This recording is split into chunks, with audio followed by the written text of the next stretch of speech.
Төгс хүчит Бурхны үгийн уншилгын дээжис.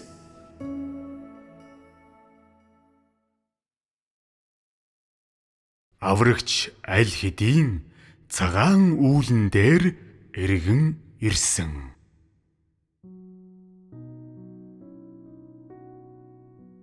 Аврагчийн эрхийг нүдээр үзэж чадах юмсан хэмээн хүн хэдэн мянган жилийн туршид игээрэн хүссэн. Мянган жилийн турш өөрийг нь санан битгэрч хүссэн мөрөөссөн хүмүүсийн дунд аврагч Есүс цагаан үйл хөлөглөн өөрийн биеэр бууж ирэхийг хүн харахыг хүссэн. Хүн бас аврагч эргэн ирж бидэнтэй эргэн нэгдээсэ гэж хүсэн хүлээж байсан.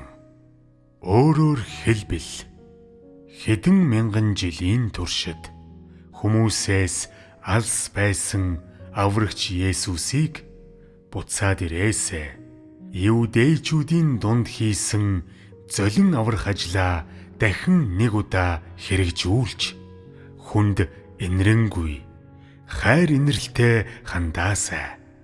Хүний нүглийг уучлж, хүний нүглийг үүрч, тэрч бүхэл хүний бүх гэм бурууг үүрч, хүнийг нүглээс гэтэлгээсэ хэмээн хүн хүсэмжилдэг. Тэд аврагч Есүсийг өмнөхтэйгээ адил хайр татам, нөхөрсөг, эрхэм бөгөөд хизээч хүнд хэлгэндэггүй, хизээч хүнийг зэмлдэггүй аврагч байгаасай. Энэ аврагч нь хүний бүх нүглийг уучлж, хариуцлагыг нь үүрч, бүр хүний төлөө өмнөх шигэ загалмай дээр нас эцэслээсэ гэж хүсэн хүлээдэг. Есүсийг явснаас хойш түүнийг дагаж байсан шавнар болоод түүний нэрийн ачаар аврагдсан ариун хүмүүс бүгд цөхрөнгөө баран түүнийг санан битгэрч хүлээсээр ирсэн юм. Нэгүслийн эрен үед Есүс Христийн нэгүслэр аврагдсан бүх хүн аврагч Есүс цагаан үүлэн дээр буун ирж бүх хүний дунд гарч ирэх эцсийн өдрүүд дэх тэр нэгэн баярт өдрийг хүсэмжилсээр байна. Мэдээж энэ бол мөн өнөөдөр аврагч Есүсийн нэрийг хүлээн авч байгаа бүх хүний хамтын хүсэл юм. Есүс Христ газар дэлхий дээр байхдаа хэлсэн би яг л явсан шигэ ирнэ гэх үгээ биелүүлэхээр гэнэт эрхийг нь орчлон ертөнцид даяарах аврагч Есүсийн авралыг мэддэг бүх хүн цөхрөнгөө баран хүсэн хүлээсээр ирлээ. Цовдлуулж дахин амьсныхаа дараа Есүс цагаан үүлэн дээр тэнгэр өөд буцсан явж хамгийн дээд нэгний баруун талд өөрийн байрыг эзэлсэн гэж хүн боддог. Үүний адилаар Есүс өөрийг нь хэдэн мянган жилийн турш цөхрөнгөө баран хүсэн хүлээсэн хүмүүсийн дунд дахин цагаан үүлэн дээр бууж ирэх ба Иудейчүүдийн дүр төрх болон хувцастай байх юм. Тэрээр хүний өмнө гарч ирснийхээ дараа тэдэнд хоол хүнс хайрлаж тэдний төлөө амийн ус ундруулад хүмүүсийн дунд хайр нэгүслэр дүүрэн амьд бодтоор амьдрах болно. Энэ бүх үзэл нь хүмүүсийн боддог зүйл юм. Гэвч аврагч Есүс ингээгүй. Тэр хүний төсөөлснөөс эсрэг зүйл хийсэн. Эргэн эрхийг нь хүссэн хүлээж байсан хүмүүсийн дунд тэр ирээгүй. Бас цагаан үүл хөлөглөж бүх хүнд харагдаагүй. Тэр аль хэдийн ирчихсэн боловч хүн мэддэггүй бөгөөд мэдлэггүй хэвээр үлддэг.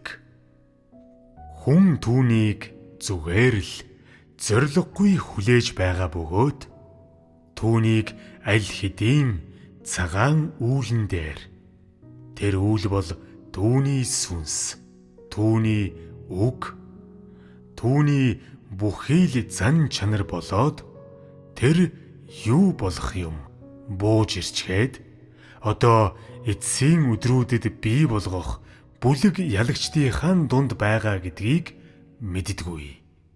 Хүн үүнийг мэдэхгүй.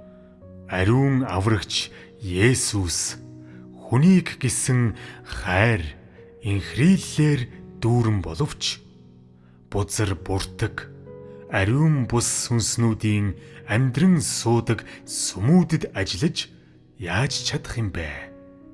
Түүний эрхийг хүн хүлээсээр байгаа боловч зөв шудраг бүсийн махыг идэж, зөв шудраг бүсийн цусыг ууж, зөв шудраг бүсийн хувцас өмсдөг. Түүнд итгэдэг атлаа түүнийг мэддэггүй. Түүнийг үргэлж сүрдүүлж юм авдаг хүмүүст тэр яаж харагдаж чадах юм бэ? Хүн аврагч Есүсийг хайраар дүүрч инрэл ундарсан бөгөөд золин авралаар дүүрэн нүглийн тахил юм гэдгийг л хүн мэддэг. Харин тэр бас зөвхт байдал, сүр жавхлан, уур хилэн, шүүлтээр бэлхэж, эрх мэдлийг эзэмшсэн, эрхэм чанараар дүүрэн Бурхан өөрөө мөн гэдгийг хүн огт мэддэггүй. Иймээс хүн хэдийгээр золин аврагчийн эргэж ирэхийг игээрэн хүсэн хүлээж мөрөөсөл болдог бөгөөд Тэнгэр хүртэл хүний залбиралд уярсан ч гэсэн өөрт нь итгэдэгч, өөрийг нь мэддэггүй хүмүүст аврагч Есүс харагддаггүй. Йохова бол Израиль дахь ажлынхаа үед миний авсан нэр бөгөөд хүнийг өрөвдөж, хүнийг харааж, хүний амьдралыг замчилж чаддаг Израильчүүдийн Бурхан гэсэн утгатай юм. Энэ нь агуу хүч чадлыг эзэмшсэн, мэргэн ухаанаар дүүрэн Бурхан гэсэн утгатай. Есүс бол Имануэль бөгөөд хайраар дүүрэн, инэрлэр дүүрэн, хүнийг золин авардаг нүглийн тахил гэсэн утгатай юм. Тэр нэгүслийн 90 үеийн ажлыг хийсэн. Нэгүслийн 90 үеийг төлөөлдөг ба удирдлагын төлөвлөгөөний нэг хэсгийг л төлөөлж чадна.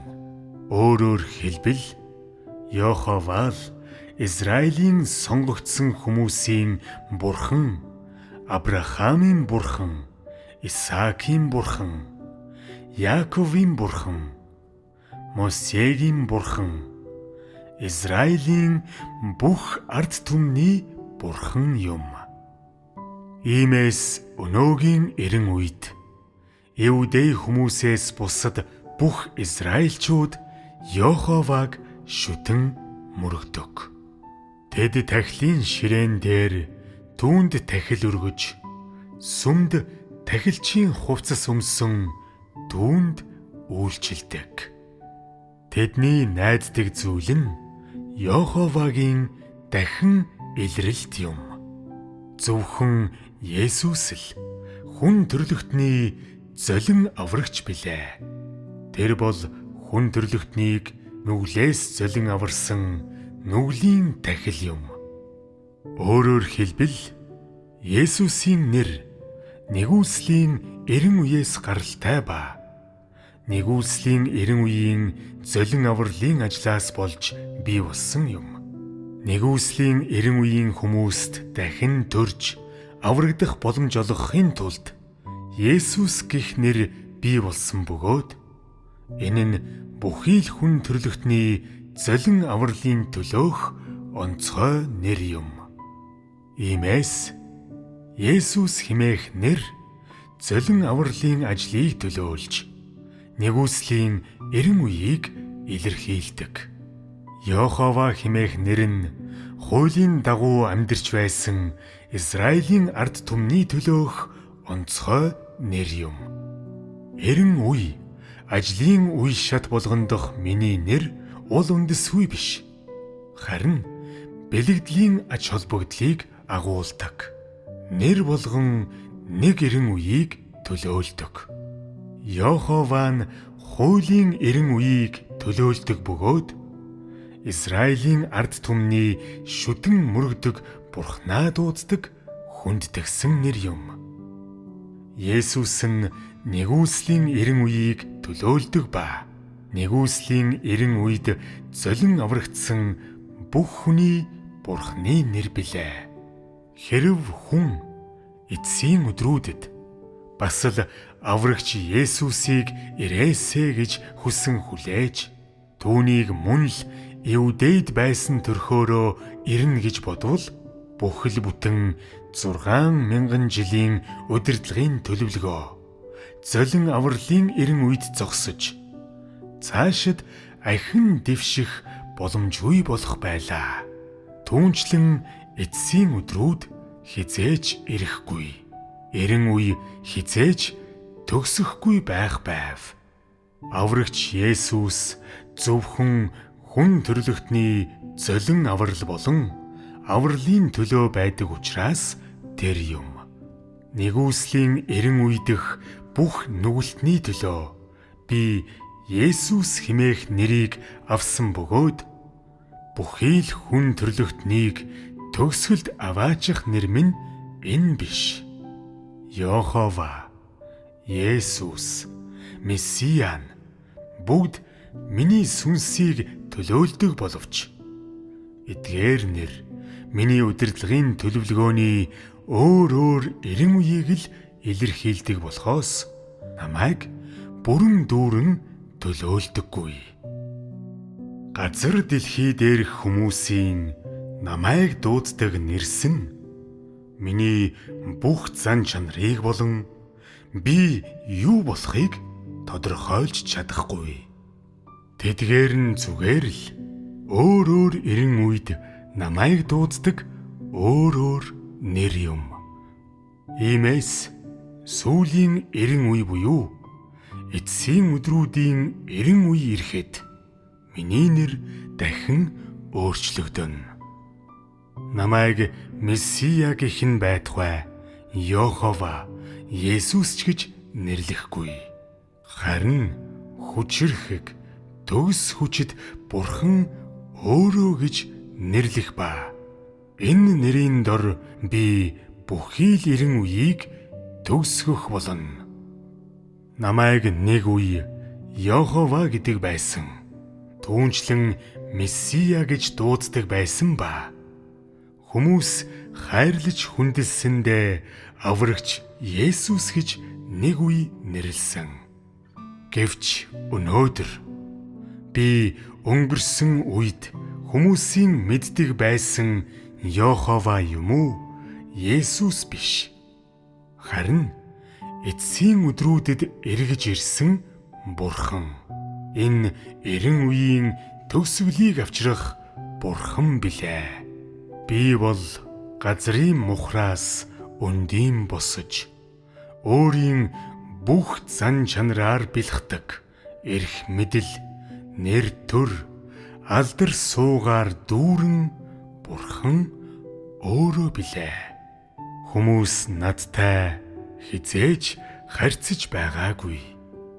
Намайг хизээж мэдж байгаагүй бөгөөд миний зан чанарыг хизээд мэдэхгүй байсаар ирсэн. Дэлхийг бүтээснээс эхлээд өнөөдрийг хүртэл нэг ч хүн намайг хараагүй. Энэ бол эцсийн өдрүүдэд хүнд харагддаг атлаа хүмүүсийн дунд нуугдж байдаг бурхан билээ. Тэрээр хүмүүсийн дунд үнэн боддоор амьдран суудаг ба төөнөх нар дүрлзэх гал адил хүч чадлаар дүүрч эрх мэдлэр бэлхэн байдаг.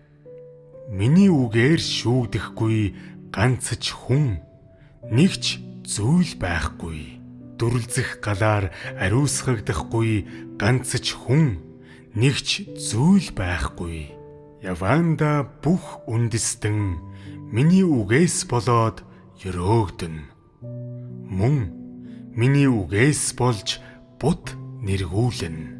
Энэ маягаар эцсийн өдрүүдэд бүх хүн намайг эргэж ирсэн аврагч гэдгийг, бүх хүн төрлөختнийг байлдан дагуулдаг төгс хүчит бурхан гэдгийг, бас нэгэнтээ хүний төлөөх нүглийн тахил байсан боловч эцсийн өдрүүдэд мөн бүх зүйлийг шатаах нарны дөл, бүх зүйлийг илчлэх зөвхт байдлын нар болдгийг минь харна.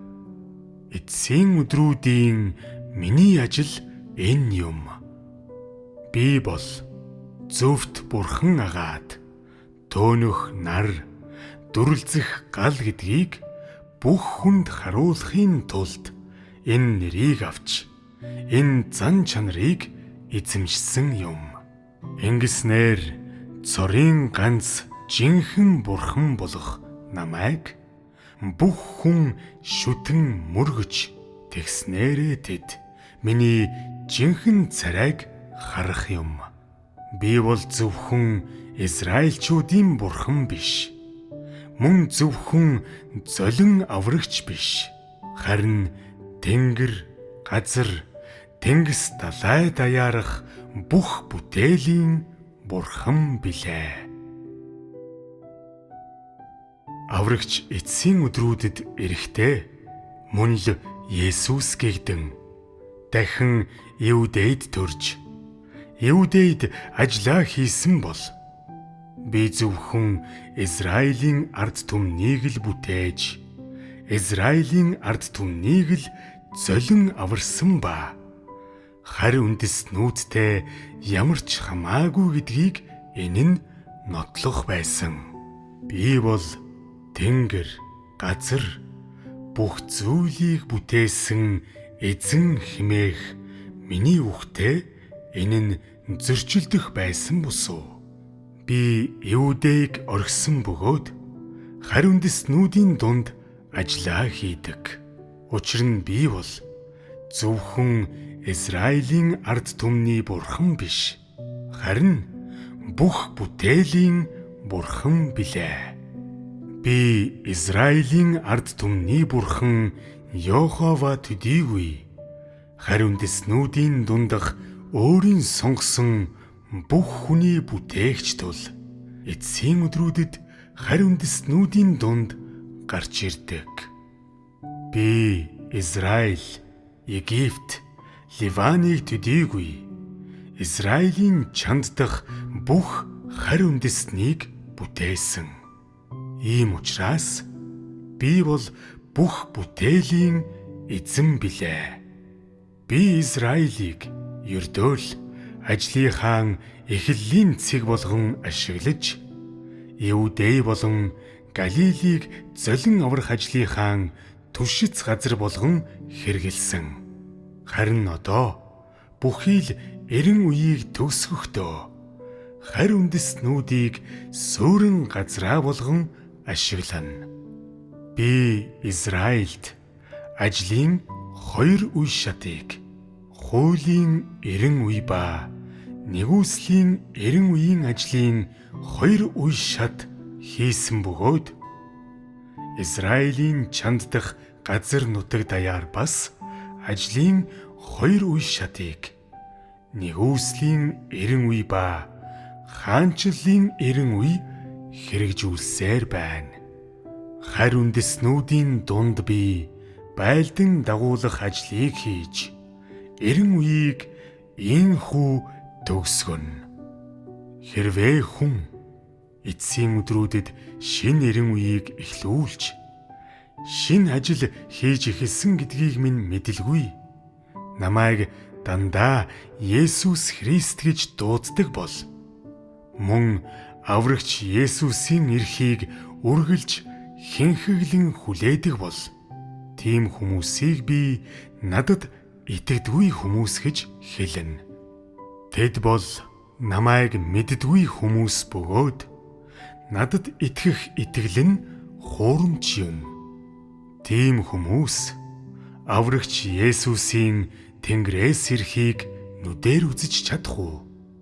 Тэд намайг ирхийг бус, харин Иудейчүүдийн хаан ирхийг л хүлээдэг билээ. Ариун бус хуучин энэ ертөнцийг бүрэн устгахыг минь тэд хүссэн мөрөөсдөггүй. Харин өөрсдөө золин аврагдах гэсэндээ Есүсийн хоёр дахь ирхийг хүсэн хүлээдэг. Есүс энэхүү бузардсан зөв шударга бус газраас бүх хүн төрлөختнийг дахин нэг удаа золин аврахыг тэд хүлээдэг. Ийм хүмүүс эцсийн өдрүүд дэх миний ажлыг гүйцэлдүүлэх хүмүүс болж яаж чадах юм бэ? Хүний хүсэл миний хүслийг биелүүлж, миний ажлыг хэрэгжүүлэх чадалгүй. Учир нь хүн ердөө л миний урд нь хийсэн ажлыг биширч нандиндаг болохоос намайг үргэлж шинэ, хизээж хуучин байдаггүй Бурхан өөрөө гэдгийг огт мэддэггүй. Хүн намайг Йохова бас Есүс гэдгийг л мэддэг болохоос хүн төрлөختнийг төгсгөлд аваачих эцсийн өдрүүдийн нэгэн гэдгийг огт мэддэггүй. Хүний хүсэн хүлээдэг, мэддэг зүйл нь бүгд түүний үзлээс улбаатай бөгөөд энэ нь ердөө л тэдний хоёр нүдэрээ харж чадах зүйл байдаг. Тэр нь миний хийдэг ажилтай нийцдэггүй, харин зөрчилддөг. Хэрвээ миний ажил хүний санаагаар болдог байсан бол энэ хизээ дуусах билээ. Хүн төрлөختөн хизээ амралтад орох юм бэ? Бас би яаж 7 дахь өдөр амралтын өдөрт орж чадах юм бэ?